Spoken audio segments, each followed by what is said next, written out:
आप सभी का स्वागत है और आज का विषय है संस्कार यानी आदतों के पार की मुक्ति। ओके, ये टॉपिक बहुत ही इम्पोर्टेंट टॉपिक है।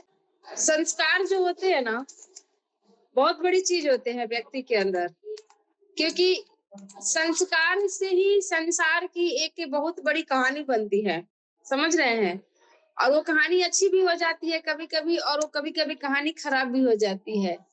संस्कार मतलब कि मन जो सोचता है, बुद्धि उसका निर्णय करता है और उसके अकॉर्डिंग हम कर्म करते हैं, वही हमारा संस्कार बन जाता है। समझ रहे हैं? ओके, तो आज के इस ध्यान सत्र का डे 9 में, जैसे कि आज का हमारा टॉपिक है, आइए हम लोग स्क्रीन पर आते हैं कि संस्कार यानी आदतों की पार की मुक्ति।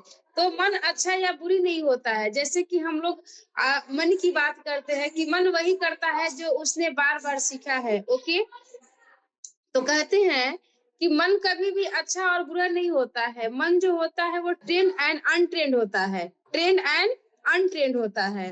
तो आज से आप सभी जान लीजिए, जैसे हम लोग बच्चों को भी पढ़ाते हैं तो बार बार यही बोलते हैं कि आपका दिमाग सही सही वर्क नहीं कर पा रहा है, आप क्या कर रहे हो, कैसे सोचते हो। ओके, तो यहाँ पर क्या आता है कि किसी भी बच्चे का या किसी भी पेरेंट्स का जो होता है, किसी भी व्यक्ति का दिमाग कम और ज्यादा नहीं होता है, किसी भी व्यक्ति का संस्कार खराब नहीं होता है।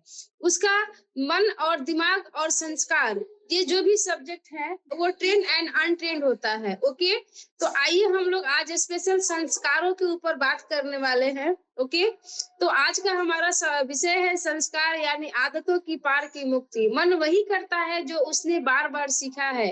आज का दिन आदत बदलने का नहीं, संस्कार देखने का है। ठीक है, जैसे हम लोग कई बार क्या है कि लोगों का संस्कार नोटिस करते हैं, लोगों के संस्कार की बातें करते हैं। तो आज हम अपने संस्कार की बातें करेंगे और अपने अपनी नोटिस अपने ऊपर नोटिस करेंगे, अपने को केयर करेंगे कि हमारी संस्कार क्या है, हमारे हमारे अंदर क्या अभी स्थिति है। क्योंकि संसार की हालत फंसा कहाँ है, लोगों को नोटिस करने के पीछे फंसा हुआ है। ओके, लेकिन अगर हम आप खुद को अगर नोटिस करना चालू कर दे तो क्या है कि जो टाइम और जो एनर्जी हम लोगों के पीछे लगा रहे हैं, अगर अपने पीछे हम लगाते हैं तो कहीं ना कहीं हमारा ग्रोथ होगा। लेकिन लोगों के पीछे हम लगा रहे हैं तो वहां कहीं ना कहीं हमारी लॉस हो रही है। तो आज के 21 डे के इस सेशन में इसी सब्जेक्ट पर हम लोग बात करने वाले हैं। ओके, तो आगे हम लोग बढ़ते हैं कि आप जैसे कि देख रहे हैं स्क्रीन पर कि हम जानते हैं कि क्या सही है, फिर भी क्यों नहीं कर पाते हैं। चीजें समझ में आता है कि सही क्या है, लेकिन हम लोग उसको करना क्यों नहीं चाहते हैं, क्यों नहीं कर पाते हैं। ओके, जैसे कि द स्ट्रगल, जैसे बहुत सारे चीजें होते हैं कि हम लोग जानते हैं कि ये चीजें नहीं होना चाहिए, लेकिन हम लोग करते हैं। तो रिजल्ट क्या बनता है? एंड ऑफ रिजल्ट यही होता है कि वहां स्ट्रगल चालू हो जाता है। जैसे हमारे बहुत अच्छे वर्क होते हैं जहां पर कभी कभी हम लोग को आलस से आ जाता है, बहानेबाजी आते हैं, टाल मटोल हम लोग करते हैं कि चलो आज नहीं करते हैं, कल करते हैं, आज मन नहीं है। ओके, तो ऐसी स्थिति में क्या होता है कि द रिफ्रेम यानी कि यह कमजोरी नहीं है, यह एक हैबिचुअल प्रोग्रामिंग हो जाता है। हमारे ब्रेन के अंदर एक ऐसी हैबिचुअल प्रोग्रामिंग हो जाता है जो कि हम लोग जानते हैं कि कोई भी काम अगर हम लगातार बार बार कर रहे हैं तो हमारे ब्रेन के अंदर एक न्यूरो पाथ बन जाता है, यानी कि न्यूरल पाथ बना लेती है हमारी ब्रेन, और उसी सीक्वेंस में हम काम करना चालू कर देते हैं। और चाह करके भी हम क्या करते हैं कि उसको बदल नहीं पाते हैं, जिसको हम लोग कहते हैं कि एक ऑटो पायलट मूड में हो जाते हैं। यानी कि हमारा ब्रेन का जो स्थिति होता है एक ऑटो पायलट मूड में हो जाता है। ओके, जैसे कि गुस्सा नहीं करना चाहिए, लेकिन फिर भी गुस्सा आ जाती है। बातें नहीं टालना चाहिए, लेकिन फिर भी टालते हैं। आलस नहीं करना चाहिए, फिर भी करते हैं।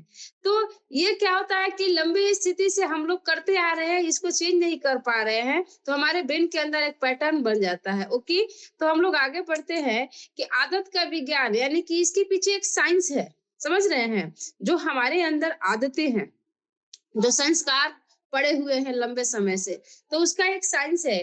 तो आप देख पा रहे हैं कि यह स्थिति शक्तिशाली भी हो जाता है। क्यों हो जाता है? क्योंकि न्यूरो साइंस कहता है कि न्यूरो साइंस के अकॉर्डिंग अगर हम लोग देखें तो विचार और कार्य ये दोनों जो है ना एक दूसरे के साथ रिलेट करते हैं। क्योंकि जब हमारे अंदर जब विचार आते हैं, सोच पैदा होता है, हमारी थॉट क्रिएट होती है, तो हम उसके अकॉर्डिंग उसी अपने थॉट को कार्य में यानी कर्म में उतार देते हैं, जिसको हम लोग हैबिट बोलते हैं। हैबिट यानी कि बार-बार का विचार, बार-बार की भावना प्लस बार-बार का कार्य यानी कि भावना। ओके, तो विचार, भावना और कार्य ये तीनों जो है ना एक दूसरे के साथ रिलेट करते हैं। ये तीनों का एक दूसरे के साथ रिश्ता होता है। जैसे मान लीजिए कि आपके अंदर एक विचार आया कि मुझे आज नहीं जगना है, सुबह जल्दी नहीं जगना है, मन नहीं कर रहा है, ठंडी लग रही है, गर्मी लग रही है या कोई भी बहाने हो सकते हैं।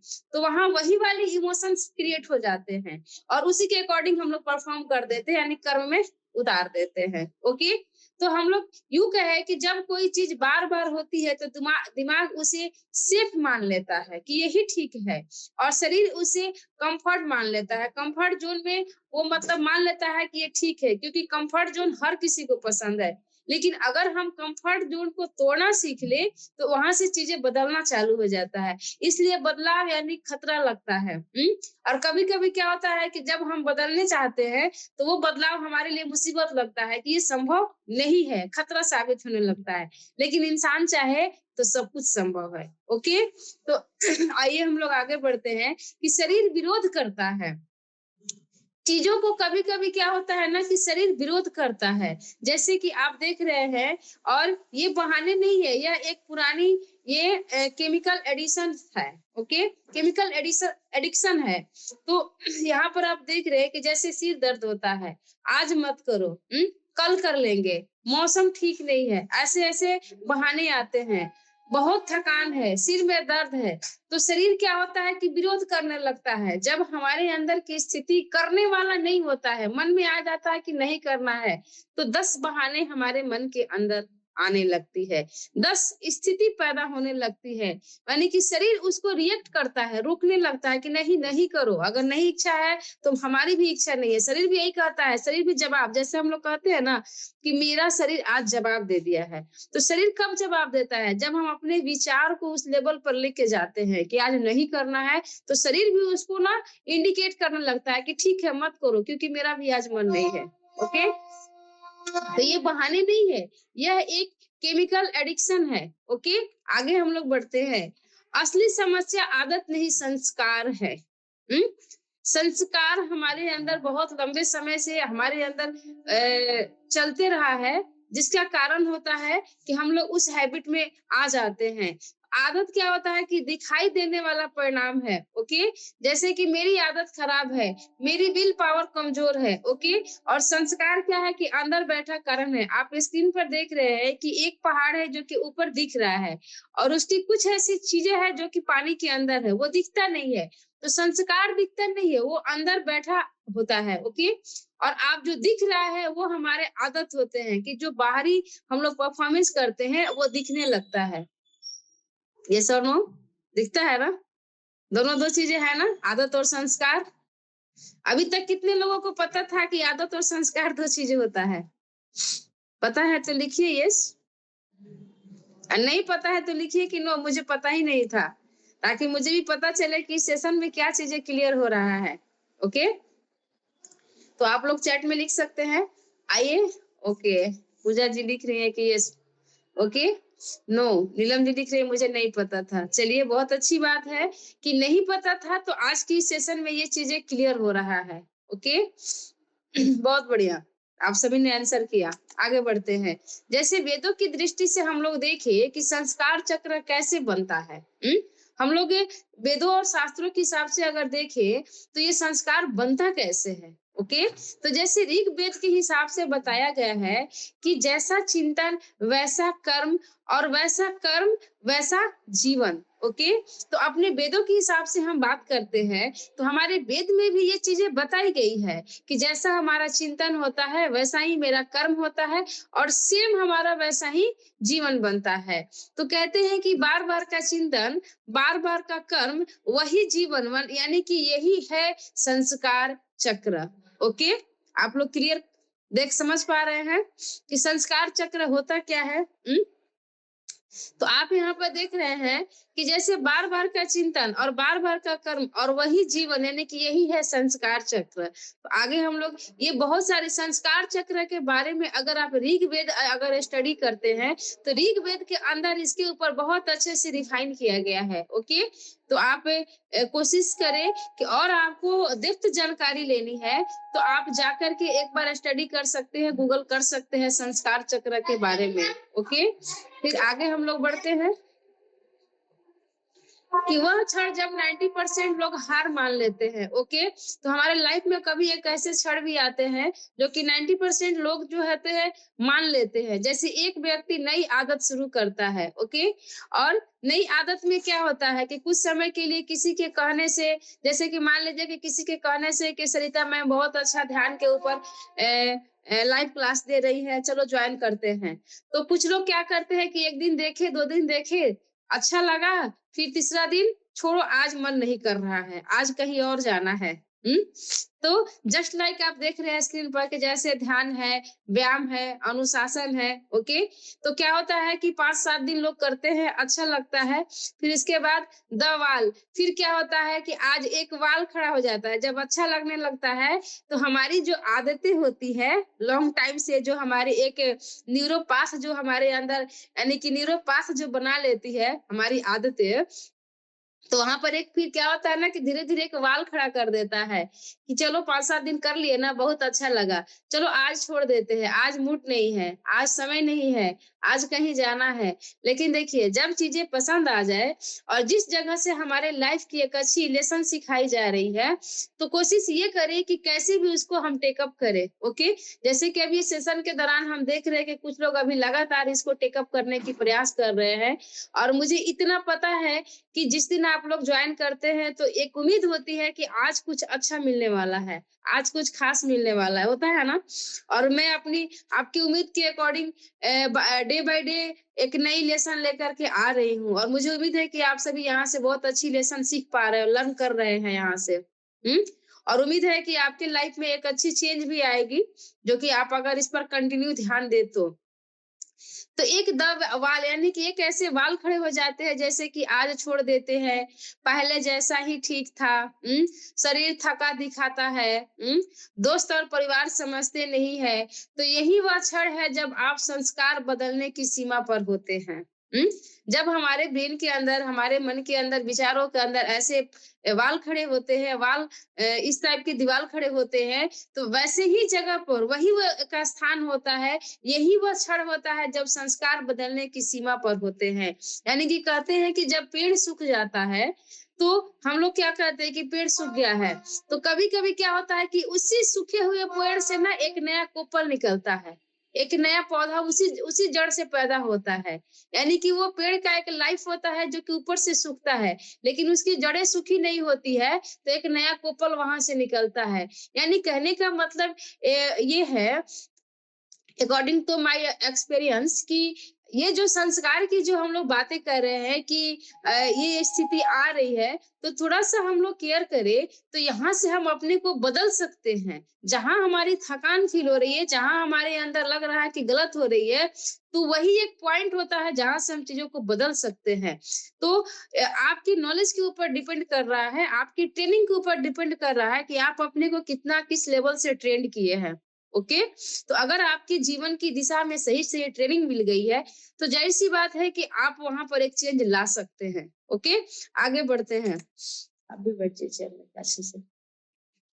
फिर आगे हम लोग देखते हैं कि यह हार नहीं है, यह शुद्धिकरण की निशानी है। ओके, तो जो अभी हम लोग पिछले स्क्रीन पर देख रहे थे कि ये ठीक नहीं हो सकता है, ये ठीक नहीं है, तो ये हमारे जीवन का हार नहीं है। वहां से एक सुधार का ना एक मौका मिलता है, वहां से एक शुद्धिकरण की एक जैसे इंडिकेशन होता है। ओके, तो जैसे योग सूत्र में बताया गया है, योग सूत्र के तहत ये बताया गया है कि पुराने संस्कार उभर कर प्रतिरोध करते हैं।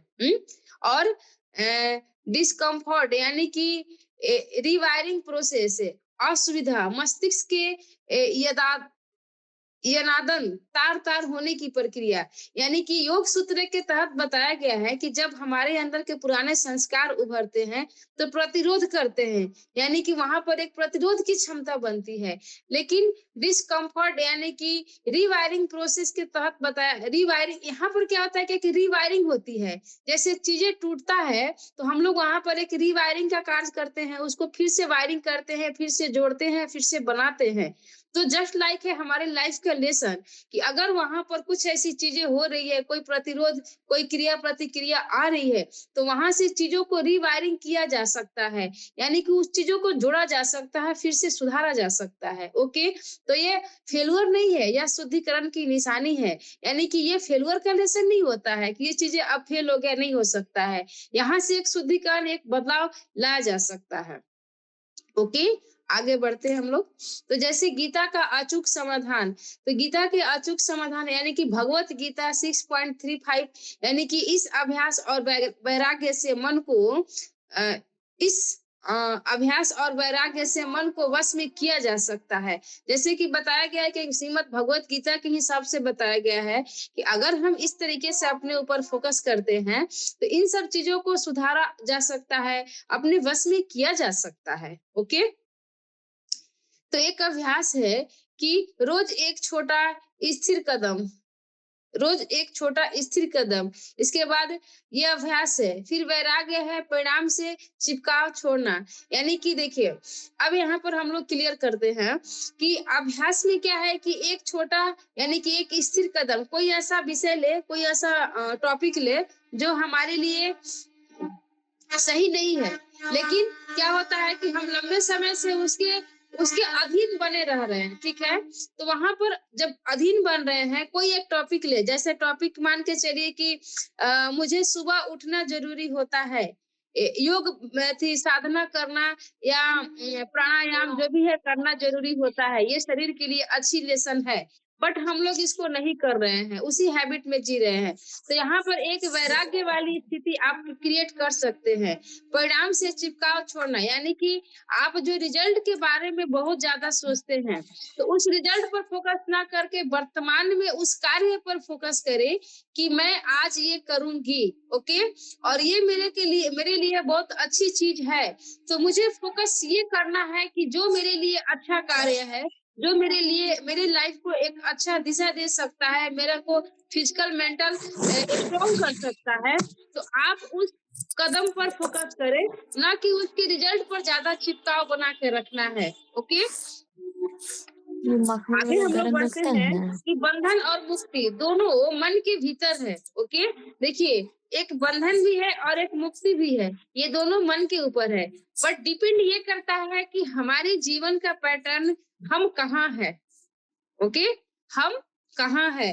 तो आप इस स्क्रीन पर देख पा रहे हैं कि जैसे उपनिषद के हिसाब से बताया गया है, बृहदारण्य, एक बृहदारण्य उपनिषद है। इसके उपनिषद के तहत बताया गया है कि मन है जी, गांव से बढ़ के बलवे में फिर ना दुलाता है गजब। बृहदारण्य उपनिषद, यानी मन ही बंधन है और मन ही मुक्ति है, यानी कि ये उपनिषद का संस्कृत वाला वर्ड है। तो इसमें जैसे कि बताया जा रहा है कि उपनिषद के तहत बताया गया कि मन ही बंधन है, मन ही मुक्ति है, यानी मन ही बंधन का द्वार है और मन ही मुक्ति का भी द्वार है। ओके, जैसे कहते हैं कि मन ही देवता, मन ही ईश्वर, मन ही बड़ा न कोई।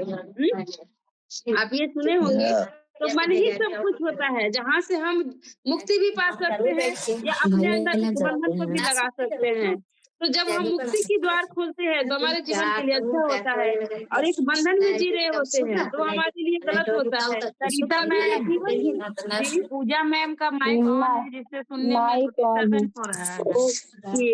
ओके, कहाँ पे तेरा सत्य जी? अच्छा, हाँ, थोड़ी आवाज तो आ रही, हो गया।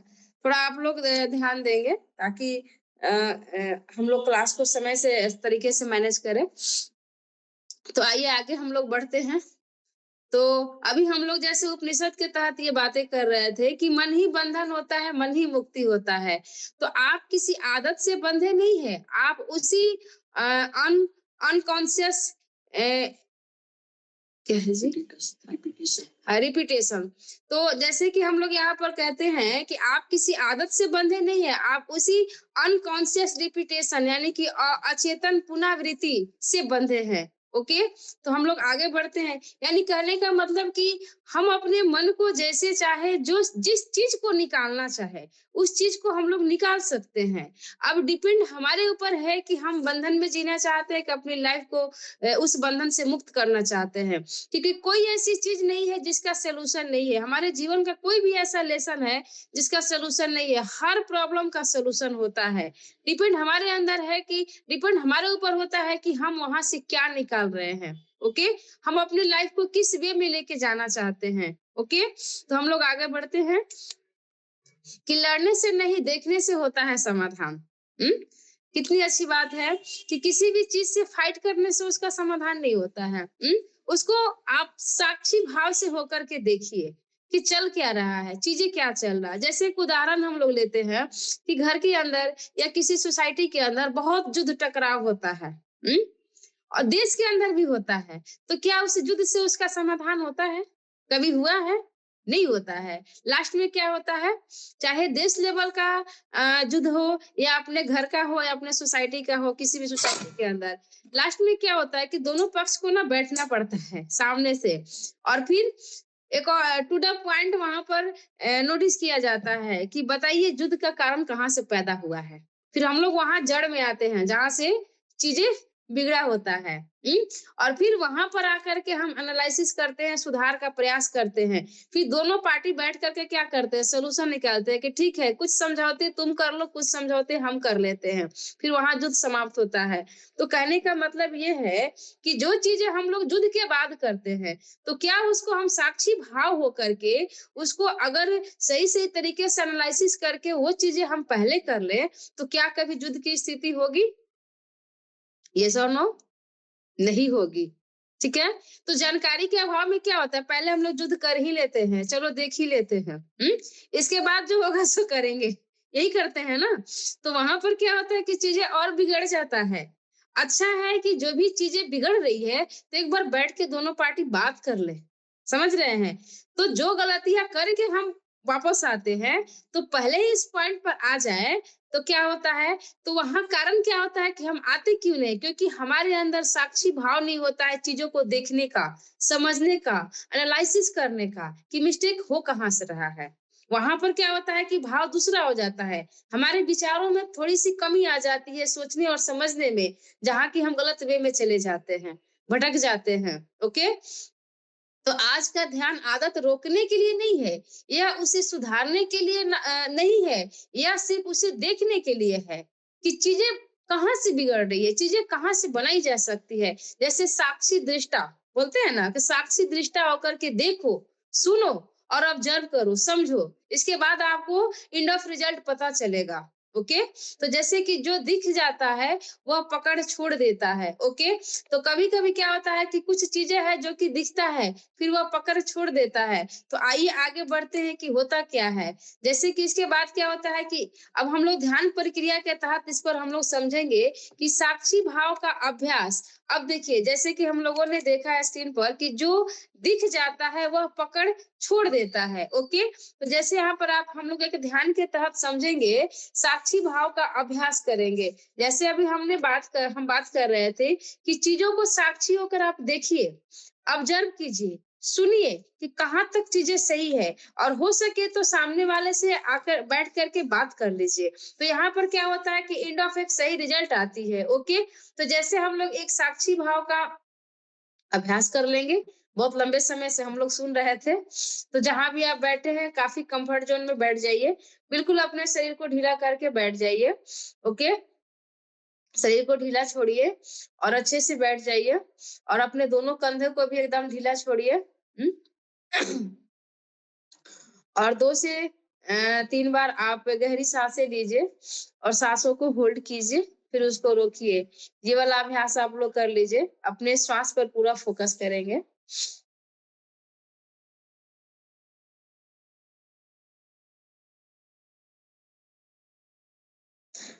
पूरी तरह से अपने श्वासों पर आप ध्यान लगाएंगे।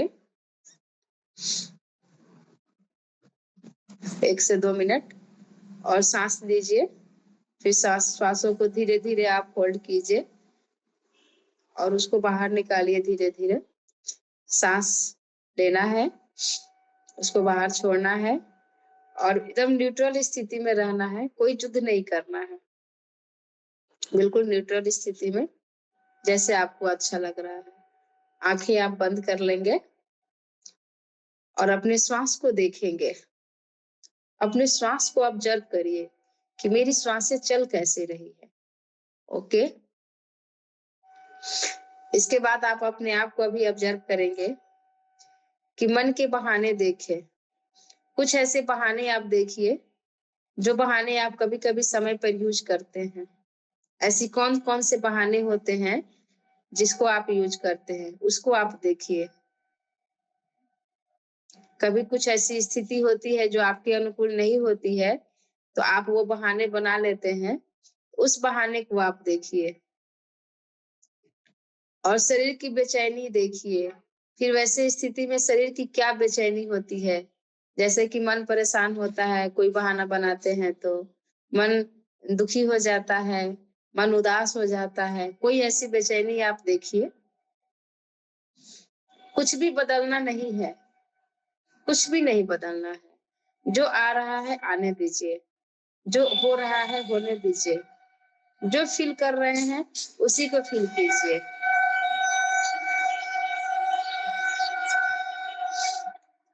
अभी आप ऑब्जर्व कर रहे हैं, ऑब्जर्व कीजिए।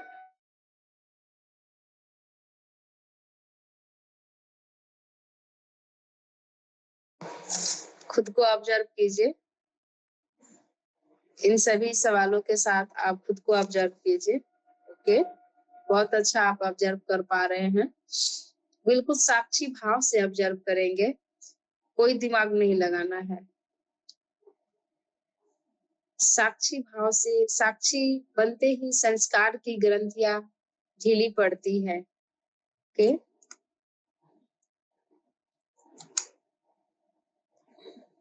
ओके, आपने ये जर्नी पूरा की। वापस आ जाइए। 5 4 3 2 1 वापस आ जाइए, वापस आ जाइए।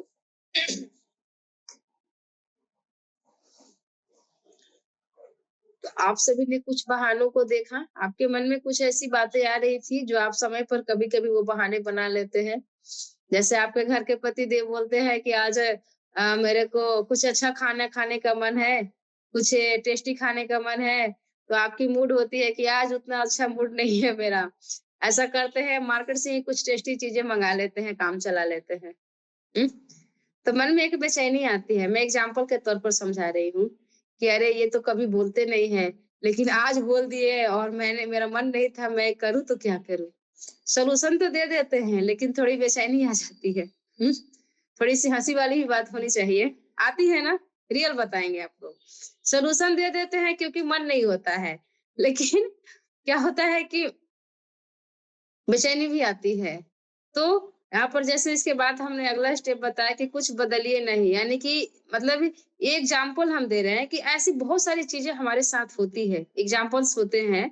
ऐसी-ऐसी बहुत सारी बातें हमारे मन के अंदर आते हैं और बेचैनी भी आती है। तो यहाँ पर कुछ बदलना नहीं होता है, सिर्फ़ साक्षी भाव से मैं इस अभ्यास के दौरान यही बताना चाह रही थी कि आप अपने साक्षी बनते ही अपने संस्कार की ग्रंथियों को फ़ील करेंगे कि कितना ढीलापन आप फ़ील कर पा रहे हैं।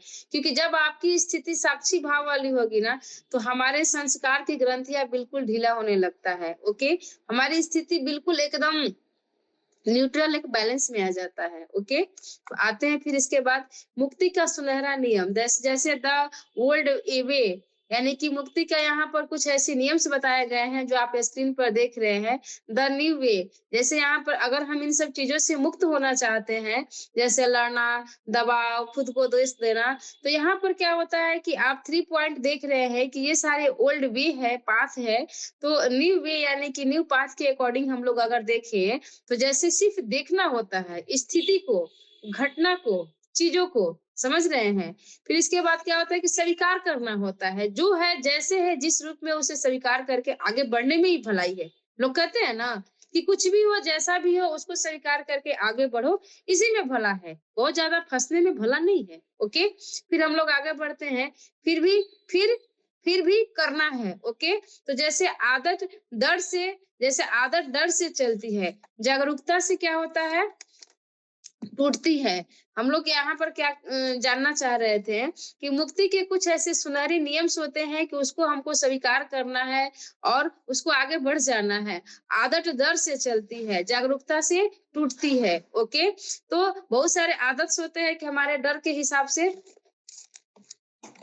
हमारे बहुत सारे ऐसे आदत होते हैं कि जो कि डर से डेवलप होते हैं। लेकिन जब हम लोग, क्या हो गया, दिखाई रहता ना सारा खत्म, नहीं ठीक है, चलो अच्छा, कोई बात नहीं है, दिखाइए।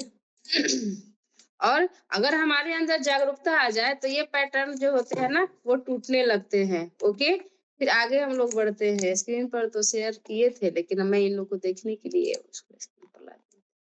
इसके बाद आगे हम लोग बढ़ते हैं कि आप बदलते नहीं है, आप जागते हैं। ओके, जागने का मतलब ये वाली आ गई। तो यानी कि लड़ना और गहरा संस्कार, जैसे कि लड़ना होता है, उस स्थिति में क्या होता है कि लड़ाई का एक गहरा संस्कार हमारे अंदर जो पैटर्न बन जाते हैं, तो वहां पर क्या होता है कि देखना होता है, संस्कार क्षय। ओके, फिर अंतिम सत्य है, संस्कार टूटते नहीं है, वे पिघलते हैं जागरूकता से। जैसे बहुत लंबे समय से हमारे अंदर जो संस्कार बन जाते हैं, गुस्से का, नफरत का, द्वेष का, ईर्ष्या का, बहुत सारी ऐसी चीजें होती है, तो वो टूटते नहीं है। हमारी जागरूकता से क्या होता है कि धीरे धीरे वो मोम की तरह पिघलने लगता है, वो रिमूव होने लगता है। ओके, अगर हम चाहे ये कोशिश करें तब। ओके, फिर आपकी यात्रा अब शुरू होती है। आज हम लोग लिखेंगे कि मेरी सबसे पुरानी, सबसे गहरी आदत कौन सी है। इसको हम स्क्रीनशॉट ग्रुप में डाल देते हैं। इसके ऊपर आज रात्रि अभ्यास करेंगे, खुद से एकदम पूरी ईमानदारी से करेंगे कि मेरी सबसे पुरानी और सबसे गहरी आदत कौन सी है। नंबर 1। नंबर 2 है कि यह मुझे क्या झूठी सुरक्षा यानी कि फाल्स सिक्योरिटी देती है। इसके बाद जब मैं इसे बदलने की कोशिश करता हूँ तो शरीर और मन क्या बहाने देते हैं। ये तीसरा सवाल है। जैसे तीसरा है नंबर 3 कि जब मैं इसे बदलने की कोशिश करता हूँ तो शरीर और मन क्या बहाने देते हैं। नंबर 4 अगर मैं इसे सिर्फ देखता रहूं तो क्या होता है। ओके, तो इसका एक अभ्यास करेंगे आप लोग, नोट करेंगे कॉपी के अंदर, कॉपी पर लिख करके, और उम्मीद करेंगे कि कल हम आप लोगों के साथ इस पर डिस्कस भी करेंगे। ओके, यानी कि फ्रीडम इज ए प्रैक्टिस, जवाब नहीं, केवल ईमानदारी से चाहिए। मतलब मेरे को बताने के लिए नहीं, इसको आप अपने दिल से पूरी ईमानदारी से इन 4 सवालों का जवाब आप लिखेंगे। आज का ये अभ्यास है और कल हम लोग पर डिस्कस जरूर करेंगे। Thank you. तो आज के सेशन यानी कि डे नाइट आज पूरा हुआ और मिलते हैं कल के सेशन में डे 10 में। ओके,